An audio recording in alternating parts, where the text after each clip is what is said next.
In the generation following Kant, philosophy decidedly became more inwardly focused in some ways, and then in others went to the opposite extreme. Today we're going to talk about Schopenhauer becoming more inwardly focused with his philosophy, and then going to the other extreme with utilitarianism.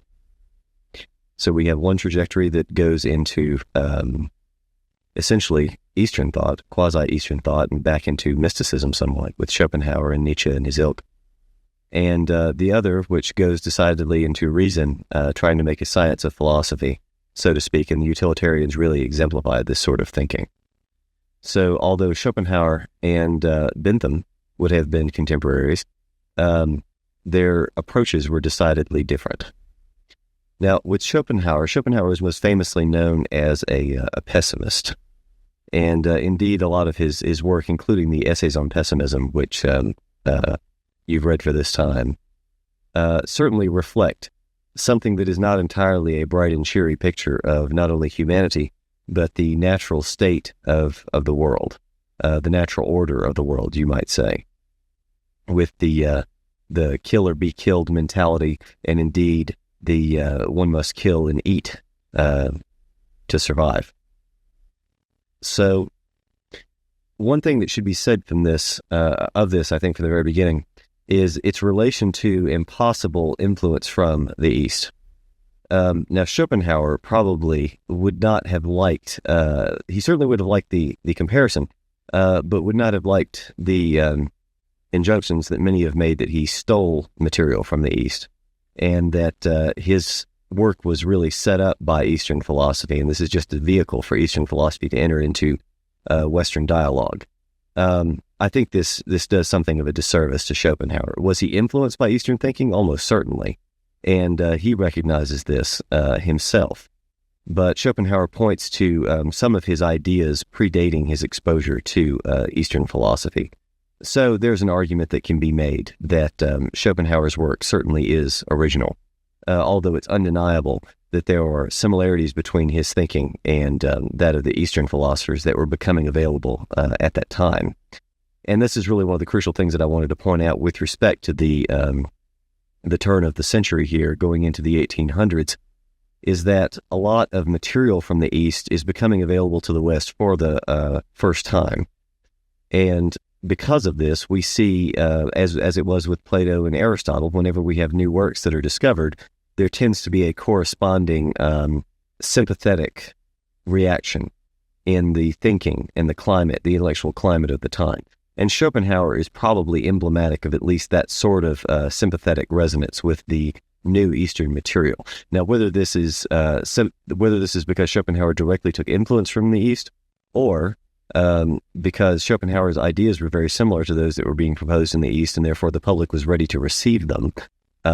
In other words, the paradigm began shifting in that way, and the public was ready to receive these new ideas, even though they may not have been particularly new. I think we'll find this to be the case in a number of academic disciplines, and certainly is exemplified by our discussion on philosophy of science that will occur in the coming weeks.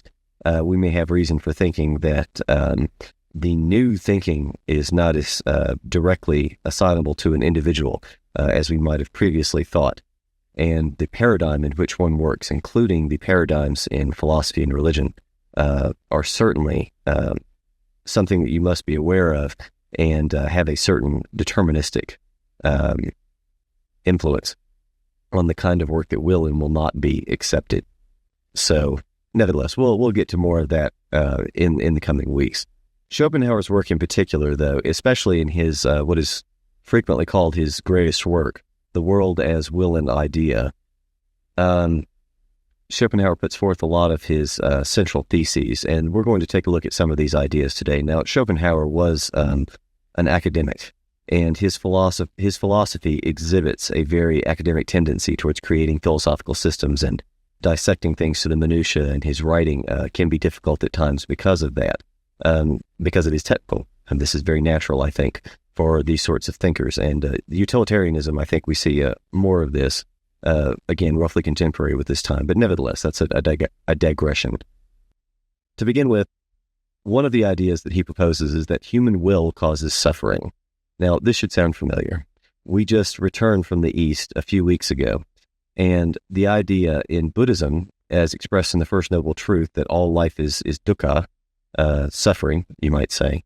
If the human will, selfish desire, self-interest, can be said to cause dukkha, then, well, it seems as though Schopenhauer and the Buddhists are both barking up the same tree, so to speak. Schopenhauer thought that we can escape this in one or more ways. One is through aesthetic contemplation. In other words, the beholding of something that is beautiful. And in particular, he points to a reprieve from willing coming by music. And he thought that music was something of an exception because it didn't participate in imitation like other ideas. But he saw it as more of a direct expression of the will. In other words, it was not mimetic, to put it in a Platonic sort of way, as is one of the central problems in the Republic. What is the nature of that which is imitated? And remember, the Greeks thought that the imitations had less reality than the thing itself. And Schopenhauer seems to be carrying a similar sort of concept in thinking that because music does not simply mimic other ideas, it is somehow a purer or a more direct expression of the will. Now, one might argue, of course, that the art that ensued in the modern era, especially in the 20th century, may have approached this more directly, and since it was non-representational, or at least purported to be, then one can make an argument, I think, for all non-representational art being a direct expression of the will, and Schopenhauer might have enjoyed that thesis. Now, with respect to the Eastern influence, Schopenhauer denied, of course, that the work was completely unoriginal. However, he did say that his work was made possible, and this kind of thinking is made possible by the Eastern work and the Eastern material that was coming to be available at this time. So the influx of those ideas, as I mentioned before, changed the climate, the intellectual climate of the time, and allowed for more of a positive reception of this kind of thinking, even though it was decidedly different than the philosophy and theology and the perspective that was generally embraced at that time. He even goes so far as to say as the Upanishads naturally follow from his work, which shows both influence perhaps and also respect for the Eastern work and the mystical Eastern work and the Upanishads in particular. Now, the idea that desire precedes our thinking, desire precedes conscious awareness may be a better way of saying this. It harkens back to the argument that I presented last time, where our minds do a lot of filtering for us, and the product of that is what we become consciously aware of. And desire is something that we think of as happening to us, typically. Something that we don't have to want to have happen. We don't have to try and reason through or will it to happen. Desire is something that, as with the emotions, we typically think of as simply happening to us, as being a part of our mental and emotional climate.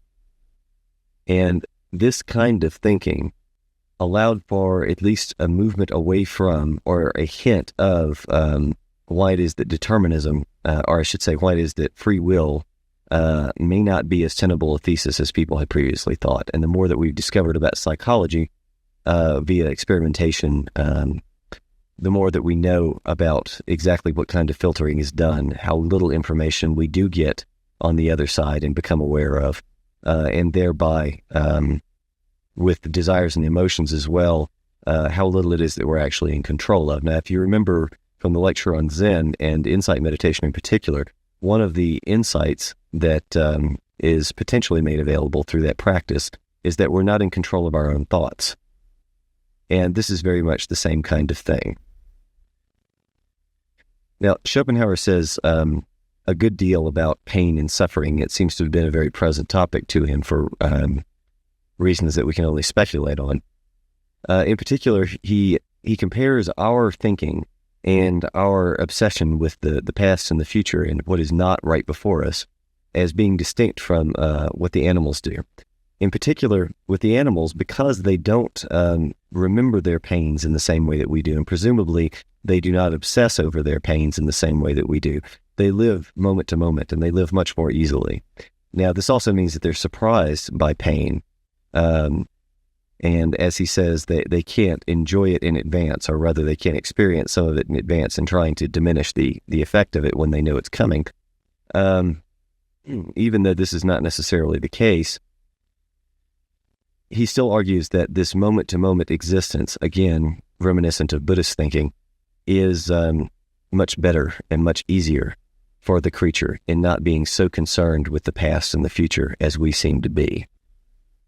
One of the other curious arguments is that of hope. Now, if you're familiar with the story of Pandora from the ancient Greeks, then you know that Pandora was sent essentially as a kind of punishment, and her box contained all the evils in the world. And when that was opened, all of the evils came out, except for one. There was one thing left in the box. And this is such a curious detail, it's a wonder that it's not more popularly known. But the last thing left in the box was hope. And so then one is led to speculate on what is the nature of hope. Is it a good thing? Is it an evil thing? We typically think of hope as a very good thing, because if someone is leading a hopeless life, then that is akin to saying that they are miserable. On the other hand, there is a certain sense in which hope props us up using a false sense of security for what might be in the future. It allows us to deal with realities that otherwise would be completely intolerable. So if someone knows that they're in a horrible situation, they may choose to go on living simply out of hope that the situation will eventually improve, even if they are very certain that it will not.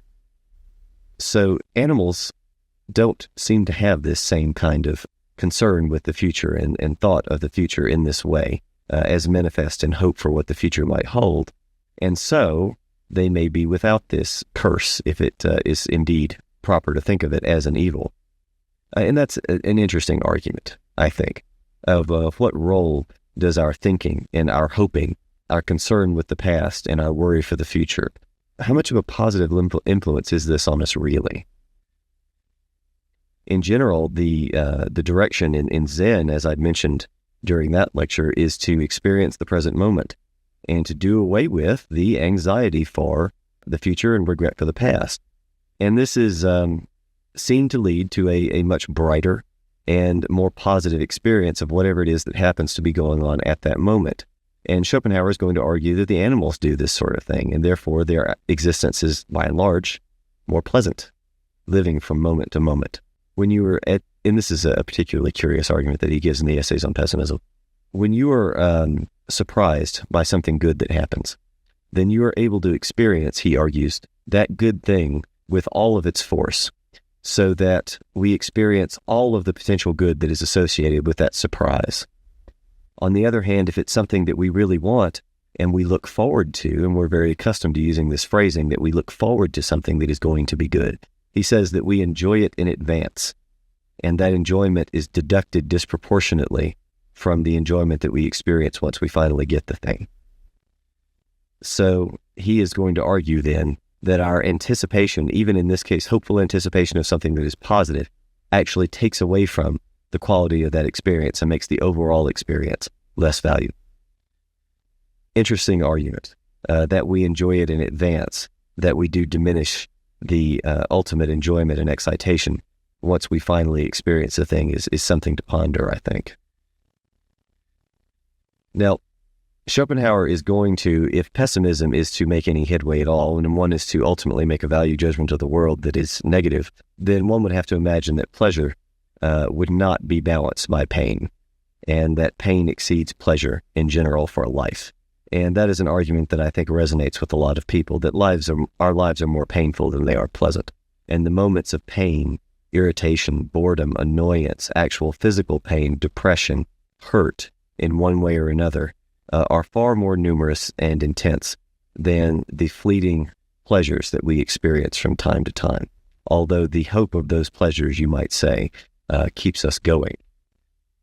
Schopenhauer has a rather ingenious way of illustrating this. He says, do we have more pleasure than pain in the world, or is pleasure balanced by pain? He said, if you want to know the answer to this question, all you have to do is merely compare two animals, one of which is engaged in eating the other. I think this is very obvious. The pleasure of eating is nothing compared to the pain of being eaten. And if, in general, this kind of situation exists in life, then Schopenhauer, I think, has proved his point. Now, obviously, one may object by saying that not everything in life is like this, and frequently we engage in situations where the act is pleasant for both people, such as being compassionate or kind to someone. It's good for you, and it tends to be good for the other person involved. Someone who enjoys cooking, let's say, to continue the eating analogy, someone who enjoys cooking does a service to themselves and having the pleasure of cooking, and also to the pleasure of those who eat the food that they cook and they like. Now, I think a natural extension of this idea is the question of what is the purpose of living at all, and indeed, what is the meaning of life, so to speak. But what is the purpose in living? Is living a good thing? And I was watching a lecture recently by a professor at Yale University on this topic, and he seemed to imply that we generally have strategies for doing this, as in we have strategies for convincing ourselves that our life has some meaning. And indeed, this is an echo of the kind of concept that we're going to arrive at with Nietzsche, where he says that purpose is a fiction, essentially, that purpose is something that we have created. And life, in fact, if we look closely enough, has no purpose. So it's only in our table of values, as he will say, that we can find such a thing as purpose. And this professor, in reaction to Schopenhauer's description on the topic in particular, where Schopenhauer says, if you want to know about the significance of your life in terms of, am I afraid of dying? What am I going to lose by dying? He says, well, it's essentially an ashes to ashes, dust to dust type of thing. And knowing that you will become dust, you should familiarize yourself with the significance of dust, essentially, and look at the wonderful things that happen to dust and that it can become, namely virtually anything in the world. And when we're talking about dust here, we're essentially just talking about the rearrangement of one's atoms into other things in the world. In that sense, we do not die a bodily death, in that our body is continually reused and our energy persists in the world, simply in different forms. And the reaction of this particular professor was that this is just a wholly unsatisfying strategy, trying to convince yourself that it's okay to die because you're still going to attain to great things afterwards. And I can't help but to feel as though this is missing the point. A similar argument, or perhaps I should say a similar misunderstanding, appeared in his description of Buddhism, where he describes the strategy, he calls it, in Buddhism, as seeing that life is suffering. And essentially, if life is more bad than good, then you can eliminate the notion of self that gives you the attachment to the good, and thereby no longer be afraid of death. Well, here again, that is one way of looking at it, perhaps through the perspective of someone who needs purpose in life and needs to believe that his or her life means something. But I don't think this is quite what the Buddha had in mind, and I don't think that's quite what Schopenhauer had in mind either. You see, because in both of these cases, and what Schopenhauer, I believe, is pointing to, is a revealed bit of knowledge, not a psychological or philosophical theory. I don't think Schopenhauer is proposing to us that life is more suffering than pleasure, or proposing to us that we enjoy things in advance and thereby diminish their value. I think he's merely observing that this is the case, and the way that he would argue this is probably not so much in terms of a philosophic theory that should compete with other theories for meaning and purpose and other metaphysical concerns, but simply that this is a set of observations. This is something that we already know. And this is the kind of thing that is discussed in Buddhism with the First Noble Truth, that all life is in some way dissatisfactory, that it all contains a seed of discontent. And this is not meant to be a philosophic theory. This is something that's revealed to you. This is something that you see, something that you experience as true, not something that you believe in. And when you reduce it to something that is believed in merely, then you have a set of theories, or as he called it, a set of strategies to choose from, one not being greater or given more preference than the other, simply except on the basis that it serves your ends. In other words, what it is that you need.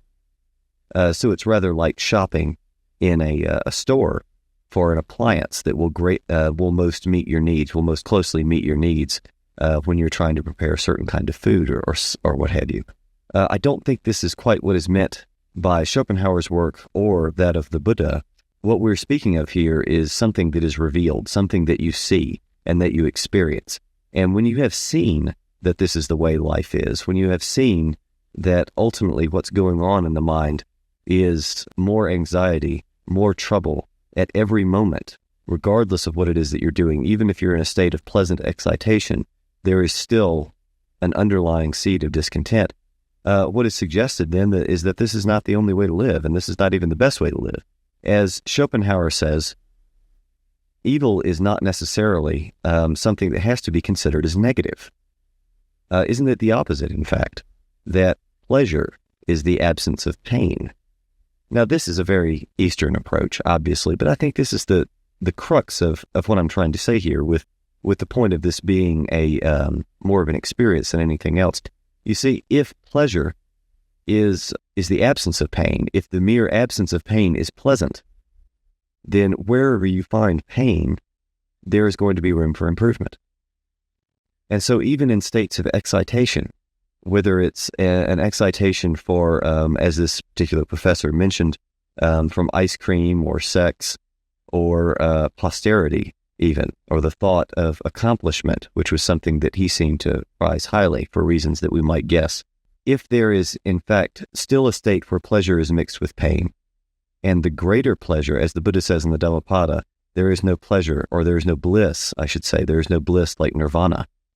If that's the case, then, in fact, what we're prescribing from the perspective of Schopenhauer and the Eastern thinkers is not the extinguishment of the self because it is a good strategy, but, in fact, that pleasure and the best way of living is available to us through successive realizations about the way that the world is.